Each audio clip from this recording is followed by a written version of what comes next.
Pathophysiology of asthma. आज हमने पढ़ना है पैथोफिजियोलॉजी ऑफ एस्थमा।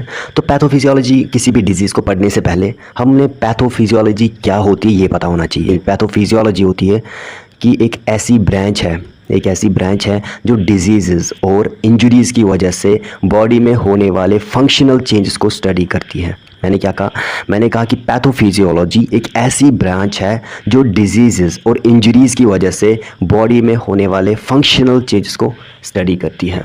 ठीक है, तो पैथोफिजियोलॉजी जो है इसको समझने के लिए हम कुछ पॉइंट्स का यूज़ करेंगे, जैसे डिजीज़ का कॉज क्या है, मतलब ईटियोलॉजी। ये होता क्या है, डिजीज़ कैसे और क्यों होती है। जैसे इन्फेक्शंस होते हैं, जेनेटिक डिफेक्ट्स होते हैं, लाइफस्टाइल फैक्टर्स, जैसे जिसमें हमारे पास lifestyle factors like smoking, poor diet etcetera, ये सारी चीज़ें क्या होती है, ईटियोलॉजी या फिर कॉजेज़ होते हैं डिजीज़ के। से फॉर एग्जांपल एस्थमा की बात करें, एस्थमा में एलर्जेंस या इरिटेंट्स एयरवेज को ट्रिगर करते हैं, तो ये क्या होते हैं, ईटियोलॉजी। ठीक है।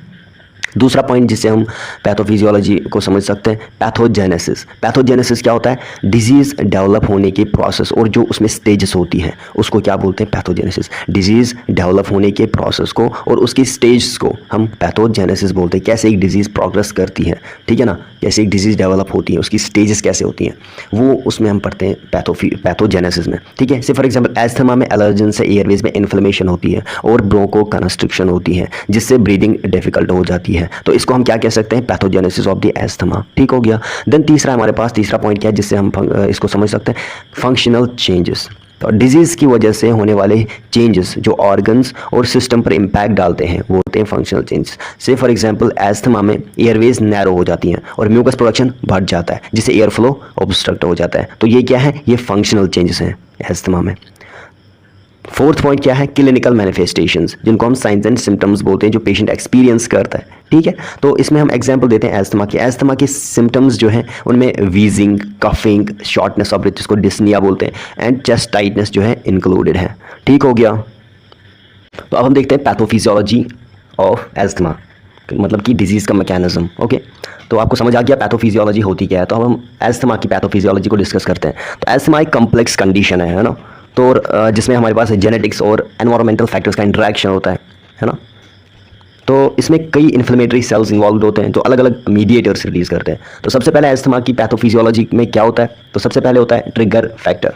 तो ट्रिगरिंग फैक्टर क्या करता है, मानिए जब आप ऐसे मान सकते हैं, जब आप किसी ट्रिगर जैसे एलर्जन या पोल्यूटेंट्स के कांटेक्ट में आते हैं तो एस्थमा का अटैक जो है वो स्टार्ट हो जाता है। और जब एस्थमा का अटैक स्टार्ट हो जाता है तब हमारा पैथोफिजियोलॉजी का दूसरा पॉइंट आता है, दैट इज एयरवे इन्फ्लेमेशन। ठीक हो गया। एयरवे इन्फ्लेमेशन में क्या होता है, ये ट्रिगर्स जो है एयरवे में इन्फ्लेमेशन कॉज करते हैं, जो एस्थमा के जो है मेन फीचर्स में से एक होता है। ठीक हो गया। पहले ट्रिगरिंग फैक्टर आ गया एलर्जन या पोल्यूटेंट, उसने क्या किया, एयरवे में इन्फ्लेमेशन कर दी, है ना। इन्फ्लेमेशन क्या है, मेन फीचर्स में से एक है एस्थमा की।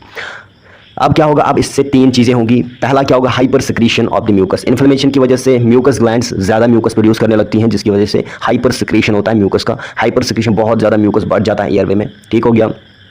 दूसरी चीज़ क्या होगी, एयरवे मसल कंस्ट्रिक्शन हो जाएगी। एयरवे की वॉल जो है उसमें स्मूथ मसल्स होती हैं, एयरवे की मसल्स टाइटन हो जाती हैं जो एयर पैसेज को नैरो कर देती हैं। ठीक हो गया। पहले क्या हुआ, पहली चीज़ hyper secretion of the mucus, दूसरी चीज़ क्या होगी, एयरवे मसल कंस्ट्रिक्ट हो गई जो एयर पैसेज को नैरो कर गई। ठीक हो गया। तीसरी चीज़ क्या होगी, swelling of the bronchial membranes. Bronchi की जो मेम्ब्रेन्स हैं वो क्या होगी, उनमें स्वेलिंग हो गई। ब्रोंकियल मेम्ब्रेन्स जो कि एयरवे की लाइनिंग होती है वो स्वोलन हो गई। ठीक, तीन चीज़ें हो गई, hyper secretion of the mucus, airway muscle constriction and swelling of the bronchial membranes. ठीक हो गया। अब ये तीन चीज़ें ये सब मिलकर जो है narrowing of the breathing passage को रिजल्ट में लाएंगे। क्या होगा, एयरवे जो ब्रीदिंग की पैसेज से एयरवे है वो और बहुत ज़्यादा नैरो हो जाएगी। ये सब मिलकर जो है एयर पैसेज को और ज़्यादा जो है नैरो कर देते हैं, जिससे ब्रीदिंग बहुत ज़्यादा मुश्किल हो जाती है, डिफिकल्ट हो जाती है।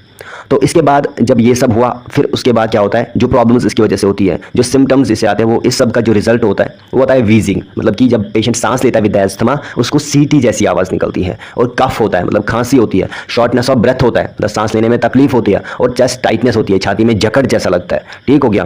कंक्लूजन में देखिए ये हो गया इसका जो है पैथोफिजियोलॉजी। बहुत आसान है ना, बहुत आसान है। मैंने क्या कहा, इसको थोड़ा सा रिवाइज करते हैं। पहले ट्रिगरिंग फैक्टर आएगा जैसे एलर्जन या पोल्यूटेंट, वो है ना, उसके कांटेक्ट में आके क्या होगा, अटैक शुरू होंगे। जैसे ही एस्थमा का अटैक होगा एयरवे इन्फ्लेमेशन हो जाएगी। इसकी वजह से तीन चीजें होंगी, hyper secretion of mucus, airway muscle constriction और swelling of the bronchial membrane. ये सब मिलकर क्या करेंगे, एयर पैसेज को और ज्यादा नैरो कर देते हैं, जिससे ब्रीदिंग मुश्किल हो जाती है। ठीक हो गया। देन उसके बाद कुछ सिम्टम्स हमें नजर आते हैं जैसे वीजिंग, सीटी लाइक साउंड, और कफ, खांसी, शॉर्टनेस ऑफ ब्रेथ, जो डिस्निया भी बोलते हैं, सांस लेने में तकलीफ होती है, और चेस्ट टाइटनेस, छाती में जो है जकड़ जैसा लगता है। देन उसके बाद कंक्लूजन में देखें तो एस्मा की इटियोलॉजी और पैथोफिजियोलॉजी को समझना जो है बहुत ज़्यादा इंपॉर्टेंट है, ताकि हम इस कंडीशन को अच्छे से मैनेज कर सकें। उम्मीद है आपको ये डिटेल एक्सप्लेनेशन समझ आई होगी और आपको सब पॉइंट्स जो है क्लियर हुए होंगे। किसी भी डाउट के लिए आप मुझे जो है कमेंट सेक्शन में पूछ सकते हो, ठीक हो गया। वन मोर थिंग की टेलीग्राम की लिंक मैंने डिस्क्रिप्शन में दी है, वहाँ से आप नोट्स डाउनलोड कर सकते हो। ओके।